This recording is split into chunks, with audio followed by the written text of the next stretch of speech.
அனைவருக்கும் வணக்கம். இன்றைய வகுப்பு பார்த்தீங்கன்னா பொது தமிழ் அழகு 7ல் தமிழ் அறிஞர்களும் தமிழ் தொண்டும் அதற்கு கீழே வர தமிழ் பணி தொடர்பான செய்திகளில் தேப்போ மீனாட்சி சுந்தரனார் அவரை பற்றி school book out source plus previous year questions அது எல்லாத்துலையும் எப்படி கேட்பாங்க அப்படிங்கிறத கம்ப்ளீட்டாக இந்த வீடியோவில் பார்த்துடலாம்.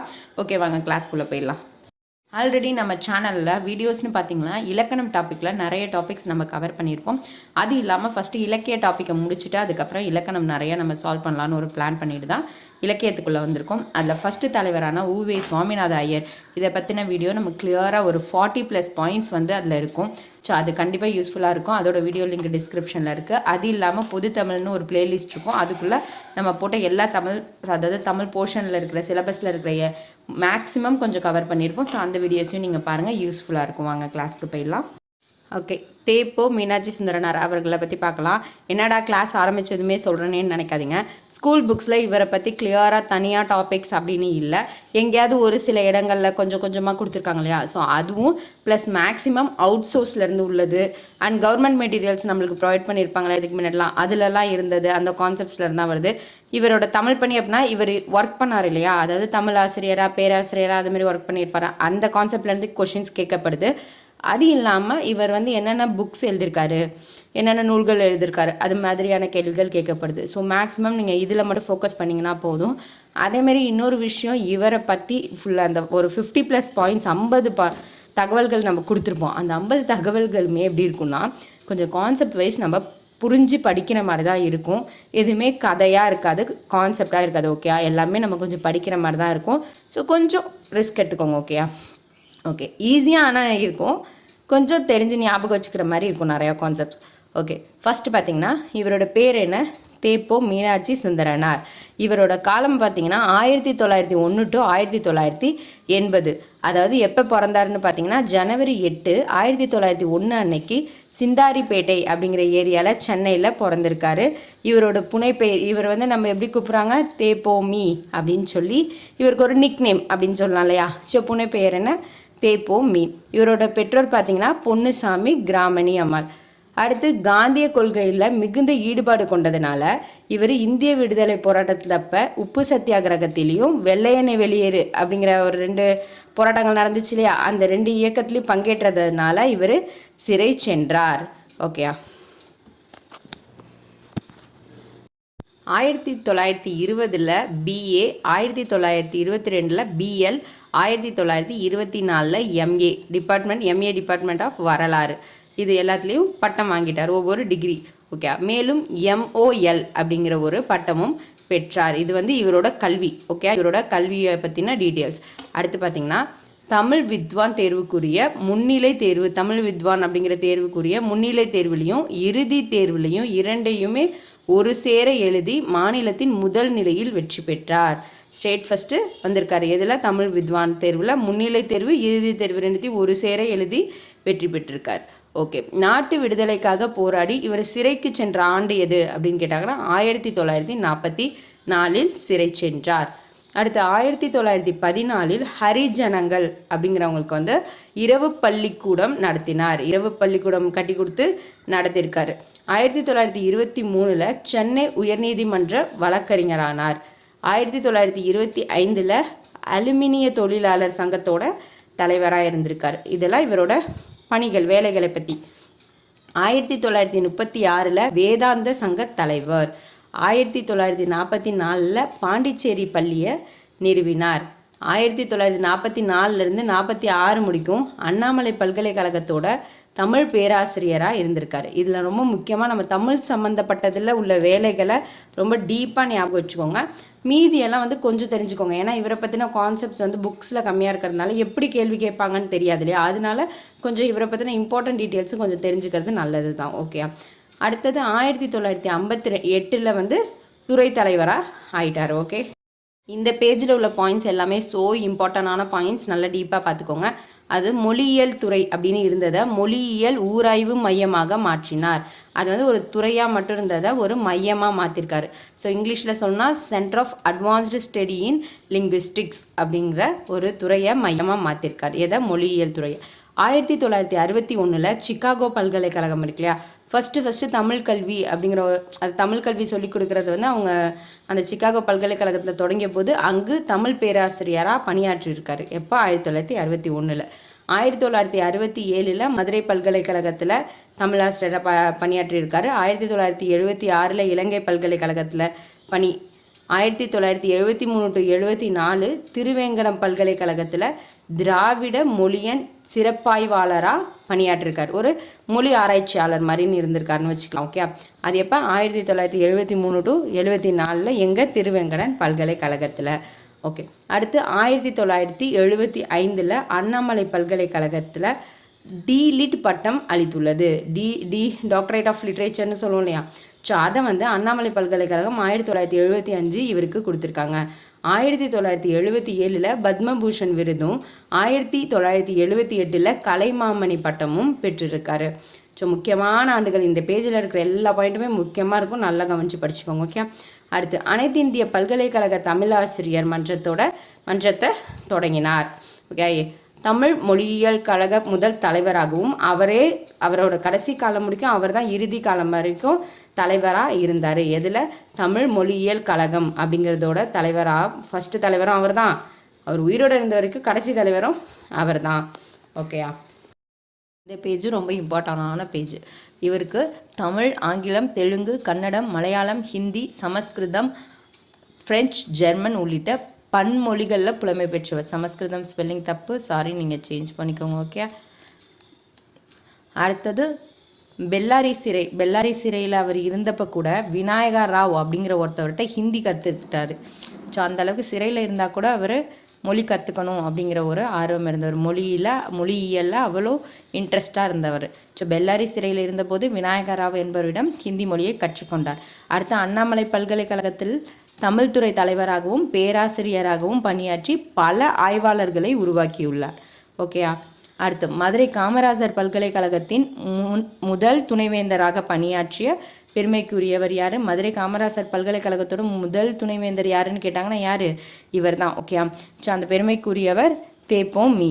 ஸோ அந்த ஆண்டுகள் எப்போ? 1966 to 1971. இவரது அறிவு செழுமை மற்றும் பன்மொழி புலமையை பாராட்டி அறிஞர்கள்லாம் இவர் என்னன்னு சொன்னாங்களாம்? நடமாடும் பல்கலைக்கழகம் அப்படின்னு சொல்லியிருக்காங்க. இவரை பெருமையாக சொல்லியிருக்காங்க. அடுத்து சிலப்பதிகாரம் அப்படின்னு தான் எல்லாருக்கும் தெரியும். அந்த சிலப்பதிகாரத்தை குடிமக்கள் காப்பியம் அப்படின்னு சொன்னது யார்? இவர் தான். குடிமக்கள் காப்பியம் என்று அழைத்து அதன் சிறப்பை உலகறிய செய்தவர் இவரே. அடுத்தது காணல் வரி அப்படிங்கிறது சிலப்பதிகாரத்தில் ஒரு பார்ட்டு. ஆனால் அந்த ஒரு பகுதியை நல்லா ஆராய்ஞ்சி அந்த கான்செப்டை வந்து ரொம்ப டீட்டெயிலாக ஆராய்ஞ்சி அதை பற்றி வெளியில் கொண்டுட்டு வந்தவர் இவர் தான் அப்படின்னு சொல்கிறாங்க. காணல் வரி அப்படிங்கிற சிலப்பதிகாரத்தோட ஒரு பகுதியை நுட்பமாக ஆய்வு செய்து இவர் எழுதிய புகழ்பெற்ற நூலாகும். ஸோ அந்த நூல் தான் என்னது? காணல் வரி. அடுத்தது இவரது மிகச்சிறந்த ஆய்வு நூலான தமிழ் மொழி வரலாறு. இவரோட மிகச்சிறந்த நூல் எதுன்னு சொல்கிறாங்க?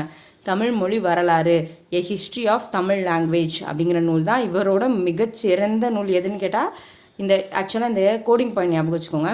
இவர் எழுதிய புகழ்பெற்ற நூல்னு கேட்டாங்கன்னா காணல் வாரி. ஓகே, மிகச்சிறந்த நூல்னு கேட்டாங்கன்னா தமிழ் மொழி வரலாறு. ஓகே, ஏன்னா இந்த கொஷின் வந்து ரொம்ப அதிகமாக கேட்டிருக்காங்க. இதுக்கு முன்னாடி ப்ரீவியஸ் கொஷினில் ரொம்ப நுட்பமான ஒரு வேர்டு சேஞ்ச், வார்த்தை மாற்றத்தில் இந்த கேள்வி வந்து எல்லாராலையும் குழம்பிடுவோம் நம்மளே எக்ஸாம் எழுதும்போது. ஓகே, குழப்பத்தை உண்டாக்கும். ஸோ இது கொஞ்சம் கவனித்து தெரிஞ்சுக்கோங்க.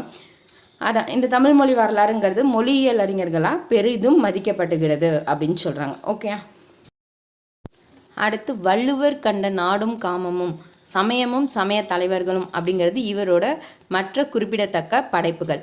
யான் கண்ட ஜப்பான் அப்படிங்கிறது இவரோட பயண இலக்கிய நூல். இப்போ நான் 4 நூல்கள் வந்து முக்கியமாக பார்த்துருக்கோம் இதுக்கு முன்னாடிலேருந்து. என்னென்ன பார்த்தோம்ப்பா?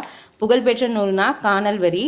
அதே சிறந்த நூல் அப்படின்னு கேட்டாங்கன்னா அந்த தமிழ் இலக்கிய வரலாறு. இப்போ குறிப்பிடத்தக்க நூல் அப்படின்னு கேட்டாங்கன்னா வள்ளுவர் கண்ட நாடும் காமமும் சமயமும் சமய தலைவர்களும். பயண இலக்கிய நூல் அப்படின்னு கேட்டாங்கன்னா யான் கண்ட ஜப்பான். உங்களுக்கு புரிஞ்சுக்க முடியுதா? இதே மாதிரி சின்ன சின்ன வார்த்தையில் நம்மளை ட்விஸ்ட் வச்சு கன்ஃபியூஸ் பண்ணுவாங்க. அந்த ஆப்ஷனில் 4மே அவர் எழுதின நூலாக தான் இருக்கும். ஆனால் அந்த வார்த்தைக்கான நூல் எது அப்படிங்கிறத நீங்கள் கரெக்டாக புரிஞ்சுக்கணும். அதனால தான் நான் 2 தடவை ரிட்டர்ன் பண்ணி சொன்னேன். ஓகே. அடுத்து சிக்காகோ பல்கலைக்கழகத்தில் இவர் தமிழ் பேராசிரியராக பணியாற்றினார்னு சொன்னோம் இல்லையா. அப்போ நிறைய மேல நாட்டவர் வெளிநாட்டவங்களுக்கு கூட இவர் தமிழை கற்பித்து தமிழோட இது பெருமையை பற்றி அங்கே சொல்லி கொடுத்துருக்காரு. ஓகே. இந்திய அரசு இவருக்கு பத்மபூஷன் விருது வழங்கி சிறப்பித்தது. இதுக்கு முன்னாடியே பத்மபூஷன் விருது வாங்கியிருக்காருன்னு பார்த்தோம். ஆனால் இதை வழங்கினது யார் அப்படின்னு பார்த்தீங்கன்னா இந்திய அரசு. இது ஒரு கேள்வியாக இருக்கலாம், அதனால் இந்த பாயிண்ட்டை கொண்டு வந்திருக்கேன். ஆண்டு 1977. அடுத்து குலபதி பன்மொழி புலவர் அப்படிங்கிற பட்டம்லாம் இவருக்கு உண்டு. இவரை பெருமையாக சொல்கிறத குலபதி பன்மொழி புலவர் அப்படின்லாம் இவரை பெருமையாக சொல்லியிருக்காங்க. ஸோ இவரோட பட்டம் என்னென்னு கேட்டால் குலபதி பன்மொழி புலவர். ஓகே. அடுத்து தமிழறிஞர் திரு கல்யாண சுந்தரனார் அப்படி இருக்கார் இல்லையா, இதுக்கு முன்னாடி தெரியும் இல்லையா, தமிழறிஞர் திருவிக்கா சொல்லுவோம் இல்லையா. அவர் மீனாட்சி சுந்தரன் ஒரு அறிவுக்கடல் அப்படின்னு சொல்லி பாராட்டியிருக்காரு. அடுத்து தமிழ் பல்கலைக்கழகம் இருக்கு இல்லையா, தஞ்சாவூரில் இருக்கும் தமிழ் பல்கலைக்கழகம், பார்த்துருக்கீங்களா? ஸோ அந்த கட்டடம் கூட தமிழ் அப்படிங்கிற ஷேப்பில் கட்டியிருப்பாங்கன்னு சொல்லுவாங்களே, அதில் ஒரு கட்டடத்துக்கு இவரோட பேரை நினைவாக சூட்டியிருக்காங்க அப்படின்னு சொல்கிறாங்க. இவர் 20ஆம் நூற்றாண்டில் அந்த 20ஆம் நூற்றாண்டில் மொழியியல் அறிஞர்லாம் மொழியை பற்றி ஆராய்ச்சி பண்ண அறிஞர்கள்லாம் இருப்பாங்களே, அதில் மிக முக்கியமாக கருதப்பட்டவர் ஒருத்தவர் அப்படின்னா இவர் அப்படின்னு சொல்கிறாங்க. அடுத்து எல்லா மொழிகள்லையும் உள்ள நல்ல கருத்துக்களை நம்மளோட தமிழுக்கு கொண்டுட்டு வரணும் அப்படிங்கிறதுக்கு இவர் வாழ்நாள் லட்சியமாக வச்சுருந்துருக்காரு அப்படின்னு சொல்கிறாங்க. எல்லா மொழிகள்லையும் உள்ள நல்ல கருத்துக்களை தமிழுக்கு கொண்டு வர வேண்டும் என்பது இவரது வாழ்நாள் லட்சியமாக இருந்தது. அடுத்து பார்த்தீங்கன்னா தேப்போ சுந்தரனார் இருக்குல்ல, மீனாட்சி சுந்தரனார் நவீன தமிழ் ஆராய்ச்சியில் அறிவியல் பூர்வமான ஒரு அணுகுமுறையை புகுத்தினார். இப்போ ஒரு விஷயத்த பண்ணுறோன்னா ஒரு டிஃப்ரெண்ட் வேல அவர் பண்ணியிருக்காரு அப்படின்னு சொல்கிறோம் இல்லையா, அதான் அந்த தமிழ் ஆராய்ச்சியில் ஒரு சயின்டிஃபிக்காக வந்திருக்காரு அப்படின்னு சொல்கிறாங்க. நவீன தமிழ் ஆராய்ச்சியில் அறிவியல் பூர்வமான அணுகுமுறையை புகுத்தியவர். அடுத்து மொழியியல் லிங்குஸ்டிக்ஸ் அப்படின்னு சொல்லப்படுற மொழியியல் துறையில் இவரோட பங்களிப்பு ஈடு இணையற்றது அப்படின்னு சொல்கிறாங்க. இவரோட மொழியை பற்றின பணியை ஃபஸ்ட்டு ஸ்டார்ட் பண்ணது எப்படியா, சென்னை பச்சையப்பன் கல்லூரி பேராசிரியராக இருந்ததுலேருந்து தான் இவரோட இந்த மொழியியல் பயணம் தொடங்கியிருக்கு அப்படின்னு சொல்கிறாங்க. அடுத்து பார்த்திங்கன்னா திராவிட மொழிகளின் ஒப்பிலக்கணம் மற்றும் தமிழ் இலக்கிய வரலாற்றை உலகத்தரம் வாய்ந்த முறையில் தொகுத்தளித்தார். ஸோ ஒப்பிலக்கணம் தமிழ் இலக்கிய வரலாற்றை உலகத்தரம் ஃபுல்லாக, அதாவது வேர்ல்டு லெவலில் அது பேசப்படுற அளவுக்கு அவரோட படைப்புகள் இருந்துச்சு அப்படின்னு சொல்கிறாங்க. ஸோ இவருடைய மாணவர்கள் பல பேர் பிற்காலத்தில் உலக புகழ்பெற்ற தமிழ் அறிஞர்களாக இருந்திருக்காங்க, திகழ்ந்தனர் அப்படின்னு சொல்கிறாங்க. இவரோட மாணவர்கள் ஸ்டூடெண்ட்டும் பெரிய ஆளுங்களாக தமிழ் அறிஞர்களாக இருந்திருக்காங்க. ஸோ இதை கோட் பண்ணி சொல்லியிருக்கேன் அப்படின்னா இவரை பற்றின புகழுரைகள் அப்படின்னு சொல்லலாம். இவர் பல்கலை செல்வர் அப்படின்னு சொல்லி திருவாவடுதுறை ஆதீனம் போற்றினாங்க. அடுத்து பன்மொழி புலவர் அப்படின்னு சொல்லி திருவண்ணாமலை ஆதீனம் போட்டிருந்தாங்க. அடுத்து நடமாடும் பல்கலைக்கழகம் அப்படின்னு திருவிக்கா இவரை போற்றினார். அடுத்து பன்மொழி புலவர் அப்படின்னு இவர் போற்றப்பட்டார். அதுக்கு காரணம் தமிழ், ஆங்கிலம், தெலுங்கு, மலையாளம், கன்னடம், சமஸ்கிருதம், ஹிந்தி, பிரெஞ்சு, ஜெர்மன் இவ்வளோ மொழிகள் தெரிஞ்சிருக்கு இல்லையா. ஸோ அதனால் அடுத்து பெருந்தமிழ் மணி அப்படின்னு சொல்லி சிவபுரி சன்மார்க்க சபை போட்டிருக்கு. ஸோ அப்போ முதலமைச்சர் காமராஜர் தலைமையில் இருந்திருக்கு அப்படின்னு சொல்கிறாங்க. ஓகேயா. அடுத்து மிக முக்கியமான பாயிண்ட்ஸ்னு பார்த்தீங்கன்னா கொஷின் கேட்கப்படுறது சிறந்த ஆய்வு நூல் அப்படின்னு கொஷின் ஏற்கனவே ஒரு தடவை வந்திருக்கு. ஸோ இவருடைய சிறந்த ஆய்வு நூல் அப்படின்னு பார்த்தீங்கன்னா காணல் வரி. ஓகே. அடுத்து சிறந்த மொழி நூல் அப்படிங்கிறதும் ஒரு question, TNPSC previous year question இதுவும். ஸோ அது பார்த்திங்கன்னா தமிழ் மொழி வரலாறு. அடுத்து அகத்தியலிங்கம் பொற்கோ அப்படிங்கிறவங்களாம் அறிஞர்கள் இருக்காங்களே, அகத்தியலிங்கம் பொற்கோ அப்படிங்கிற அறிஞர்களோட ஆசிரியரும் யார், தேப்போ மீனாட்சி சுந்தரனார் தான். தமிழ் மொழியியலோட முன்னோடி யார் அப்படின்னு கேள்வி வந்துச்சுன்னா தேப்போ ஓகே. மொழி அப்படின்னு வந்தாலே இவரை டக்குன்னு ஞாபகம் வச்சுக்கோங்க. ஓகே. இவரை பற்றின பாயிண்ட்ஸ் முடிஞ்சிச்சு. இதுக்கப்புறம் இம்பார்ட்டண்டான நூல்கள் பார்த்துடலாம் எல்லாத்தையும். ஓகே. இவர் எழுதின நூல்கள்லாம் இது வரைக்கும் நம்ம அங்கே ஒன்று இங்கே ஒன்று நூல்லாம் பார்த்தோம். இவர் எழுதின கம்ப்ளீட் நூல்கள் என்னென்னு பார்த்துடலாம். தமிழ் நூல்கள் மொத்தம் 18 இருக்குது, ஆங்கில நூல்கள் மொத்தம் 8 இருக்குது. ஓகே. ஸோ 18 நூல்கள் ஃபஸ்ட்டு என்னென்னு பாருங்கள். வள்ளுவரும் மகளிரும், அன்புமுடி, கால்டுவெல் ஒப்பிலக்கணம், நீங்களும் சுவையுங்கள், வள்ளுவர் கண்ட நாடும் காமமும், பிறந்தது எப்படியோ, காணல் வரி, சமணத்தமிழ் இலக்கியம், இலக்கிய வரலாறு, கல்வி சிந்தனைகள், மொழியியல் விளையாட்டுக்கள், 10 பாட்டு ஆய்வு, தமிழும் பிற பண்பாடும், தமிழா நினைத்துப்பார், தமிழ்மொழி வரலாறு, தாய்லாந்தில் திருப்பாவை திருவெண்பாவை, ஆழ்நிலை தியானம், குடிமக்கள் காப்பியம், குசேலர். இந்த 18மே தமிழ் நூல்கள். அடுத்து ஆங்கில நூல்கள் பார்த்திங்கன்னா A history of Tamil language, history of Tamil literature, philosophy of Thiruvalluvar and Advaita in Tamil, Tamil a bird's eye view, a contribution of European scholar to Tamil, foreign model in Tamil grammar, aesthetics of Tamil. Okay, இது அத்வைத்தா அப்படின்னு சொல்லுவாங்க. Okay finally வந்து இந்த 8 ஆங்கில நூல்கள் கேட்க chances இருக்குது. இதுக்கு முன்னாடி ப்ரீவியஸ் இயரில் கேட்டிருக்காங்க. இவரை பற்றின கான்செப்டில் முக்கியமாக நீங்கள் தெரிஞ்சுக்க வேண்டியது, இதுக்கு முன்னாடி ஒரு 2 ஸ்லைடில் சொன்னேன் இல்லையா, முக்கியமாக கவனிச்சுக்கோங்கன்னு. அந்த 2 ஸ்லைடை கொஞ்சம் டீப்பாக தெரிஞ்சுக்கோங்க. நூல்கள் கண்டிப்பாக இவரை பற்றி தெரிஞ்சுதான் ஆகணும். ஏன்னா இவரை பற்றி கேட்க வேறு கொஷின்ஸ் கிடையாது. கேட்டால் நூல்கள்லேருந்து கேட்கலாம், இல்லைனா அவர் வேலை பார்த்த இடம், அந்த பணிகள் அதிலேருந்து கேட்கலாம். ஓகே ஆச்சோ, அதனால் நீங்கள் டீப்பாக கண்டிப்பாக படித்து தான் ஆகணும். ஓகே, நெக்ஸ்ட்டு வந்து சில ப்ரீவியஸ் இயர் கொஷின் பார்க்கலாம். இதெல்லாம் ப்ரீவியஸ் இயர் கொஷின்ப்பா. சிலப்பதிகாரத்தை குடிமக்கள் காப்பியம் என்று போற்றியவர் யார்? இந்த 4 ஆப்ஷனில் யார் அப்படின்னு சொல்லி நீங்கள் ஆன்சர் பண்ணுங்கள். இதுக்கு முன்னாடி நம்ம எல்லாத்தையும் படிச்சிட்டோம். ஓகே, அடுத்து இந்த வீடியோ ஃபுல்லாக பார்த்துருந்தா உங்களுக்கே ஆன்சர் தெரிஞ்சிருக்கும். அடுத்து மதுரை காமராசர் பல்கலைக்கழகத்தின் முதல் துணைவேந்தர் யார்? தேப்போ மீனாட்சி சுந்தரனார் எழுதிய பயண நூல். இதுக்கு முன்னாடி சொன்னேன் இல்லையா, இதுமாரி கொஷின் கேட்குறாங்கன்னு. ஸோ இது ஒரு கேள்வி, ப்ரீவியஸ் இயர் கொஷின் தான், பார்த்துக்கோங்க. நடமாடும் பல்கலைக்கழகம் என புகழப்படுபவர் யார்? தேப்போ மீனாட்சி சுந்தரனாருக்கு பத்மபூஷன் விருது வழங்கப்பட்ட ஆண்டு எது?